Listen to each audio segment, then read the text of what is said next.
toutes et à tous. Comme vous le savez, j'avais déjà annoncé ma candidature aux législatives sous le mouvement 100% éco-citoyen le 25 février. Je le rappelle, c'est un mouvement qui rassemble 25 mouvements écologistes, citoyens et féministes. Également, nous sommes soutenus également par le Parti fédéraliste européen et France Écologie qui ne font pas partie de 100%. Le sens de ma candidature est que nous voulons absolument envoyer des citoyens comme non politiciens à l'Assemblée nationale, des gens qui savent ce que c'est la vraie vie, qui savent ce que c'est de travailler, qui savent ce que c'est les galères de la vie, qui savent ce que c'est de vivre en HLM, qui savent ce que c'est de vivre en cité. Et voilà ce que nous souhaitons envoyer aussi à l'Assemblée. Francis Lalanne m'a fait le plaisir de me rejoindre pour porter encore plus fort cette voix sur la circonscription et partout ailleurs en France. Qu'est-ce qui se passe sur la circonscription? Nous avons un ancien Premier ministre, ancien maire d'Évry, qui a certainement certaines qualités, mais qui a surtout les défauts de ne pas assumer ses actes, qui n'a pas su assumer le 49.3, qui n'a pas su assumer la déchéance de nationalité, et qui n'a pas su non plus assumer son engagement à soutenir le candidat du PS, M. Hamon. Et donc du coup, il se retrouve sans étiquette puisque personne n'en veut, parce qu'on voit qu'il retourne sa veste régulièrement, qu'il revient régulièrement sur ses paroles. Mais par contre, ce qui est inacceptable, c'est que du coup, En Marche ne le soutient pas officiellement, le Parti Socialiste ne le soutient pas officiellement. Je rappelle qu'il y a une procédure d'exclusion à son encontre au Parti Socialiste. Mais par contre, il présente aucun candidat contre lui. Donc on se demande quand même qu'est-ce qui peut se passer s'il n'y a pas certains accords particuliers, on va dire, à son encontre. Je crois que dans le monde où nous vivons, ce qui nous manque pour nous entendre, c'est de savoir nous écouter. Nous ne voulons nous présenter ici contre personne en particulier, mais contre une certaine vision de la politique que nous souhaitons abolir. De quoi est-il question et de quoi s'agit-il? Si, par exemple, et au hasard, nous prenions l'exemple du bilan de M. Valls. M. Valls s'est présenté par 3 fois aux élections législatives. Il a exercé 3 mandats, dont 2 à ne rien faire. Et pour cause, puisqu'il avait rejoint le gouvernement et cumulé donc ainsi, dans un premier temps, le mandat de député et de ministre, puis dans un deuxième temps, exclusivement, j'ai envie de dire, le mandat de ministre, et donc il a occupé ce fauteuil indûment, de manière abusive. C'est cette façon, vous savez, de cumuler sans raison, qui forge une certaine posture en politique. Pourquoi? Pourquoi être député si ce n'est pas pour régulièrement faire son travail de député? Et pourquoi considérer que c'est une chose normale? J'ajouterais que si au moins ça avait été pour être un bon ministre, on aurait pu trouver finalement une compensation à cette carence. Prenons le bilan de M. Valls en tant que Premier ministre.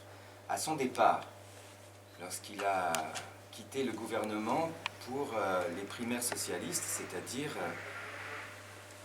pour continuer à mettre en place son plan de carrière et non aux dépens, j'allais dire, de son rôle d'administré.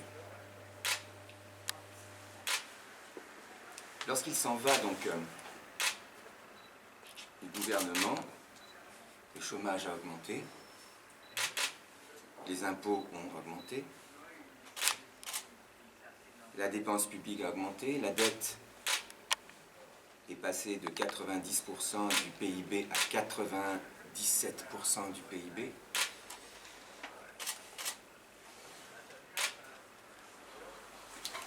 Et lorsqu'il signe l'accord que tout le monde a signé aux primaires socialistes, mais il s'engage à soutenir celui qui sera élu et qui emportera les primaires socialistes. Donc, non seulement il s'y engage par la parole, mais il s'y engage aussi par sa signature.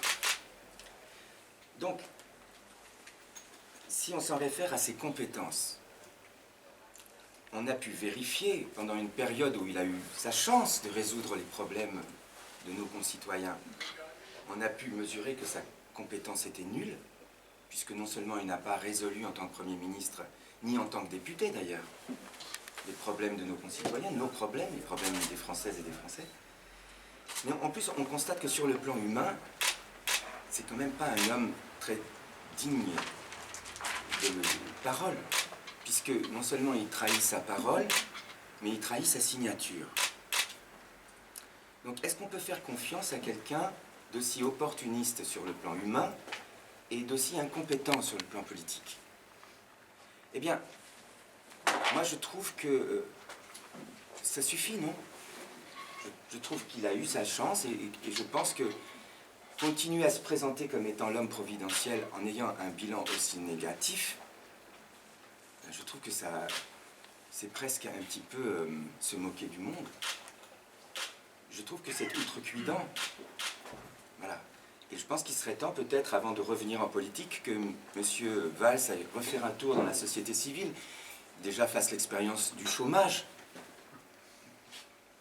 puisqu'il ne l'a pas résolu, et qu'il comprenne la douleur et que représente pour quelqu'un le fait de se retrouver au chômage, les difficultés que ça pose dans la vie civile. Donc peut-être une petite période de chômage lui ferait du bien, lui permettrait de prendre conscience du tort qu'il a causé à tout le monde, en prenant des mesures qui ont aggravé la situation du chômage au lieu de la résoudre. Et puis, je dirais, il pourrait aussi peut-être retourner dans le privé et voir comme il est difficile de vivre au jour le jour quand on n'est pas nourri et logé et blanchi avec l'argent public. Donc je le dis sans aucune espèce d'animosité, mais je le dis comme un citoyen las de subir ce genre j'allais dire, de mandataire. Parce que normalement, un ministre est au service du citoyen et pas le contraire. Et donc, normalement, le ministre est mandaté par le citoyen pour faire un travail. Donc, il ne l'a pas fait, ce travail. Il a même fait un mauvais travail. Je ne sais pas, à sa place, moi, je pense que j'aurais honte.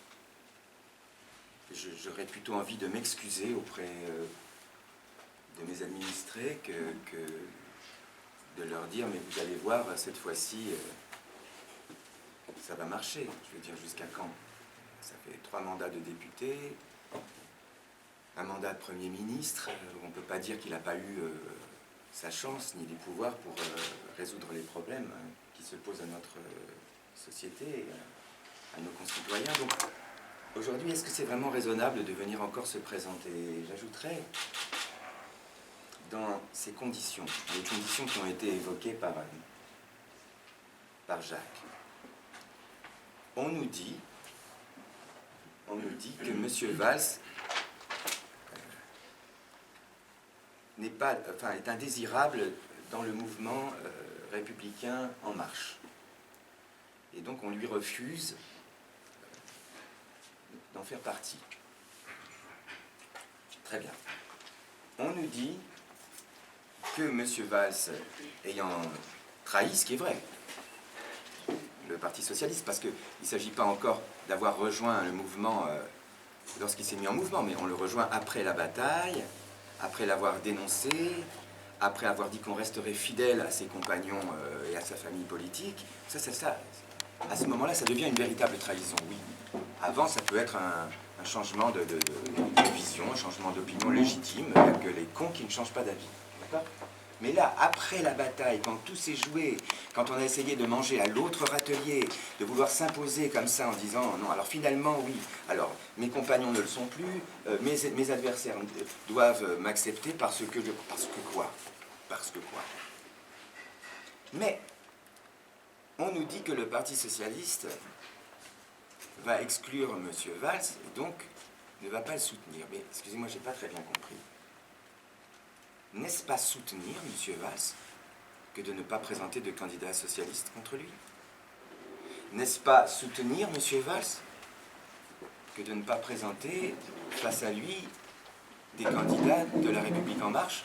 Eh bien, excusez-moi, mais moi je trouve que c'est le soutenir, mais vraiment, c'est plus qu'un soutien, quoi. C'est presque une courte échelle, quoi. Qu'on fait à M. Valls, que l'on priverait de titres honorifiques tout en lui maintenant les avantages que constitue l'appartenance à un parti, sauf que là, c'est à deux partis, quoi. Il bénéficie de l'appartenance à deux partis, ou j'ai envie de dire, de la non-appartenance à ces deux partis qui, soudain, décident, dans cette circonscription, de n'opposer aucune force à M. Valls. Est-ce qu'on va vous voir en campagne côté de Jacques Bory dans la circonscription? Oui. Oui. Alors, bien évidemment, vous savez, quand on est deux, on se répartit les tâches.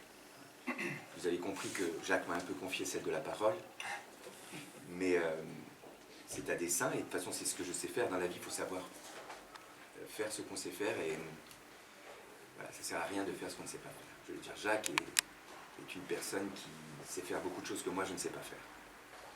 Et notamment, il va être en contact permanent et régulier avec tous les réseaux vivants dans cette ville, que je rencontrerai aussi à l'occasion dès que je le pourrai, parce que je vous rappelle que je suis également le coprésident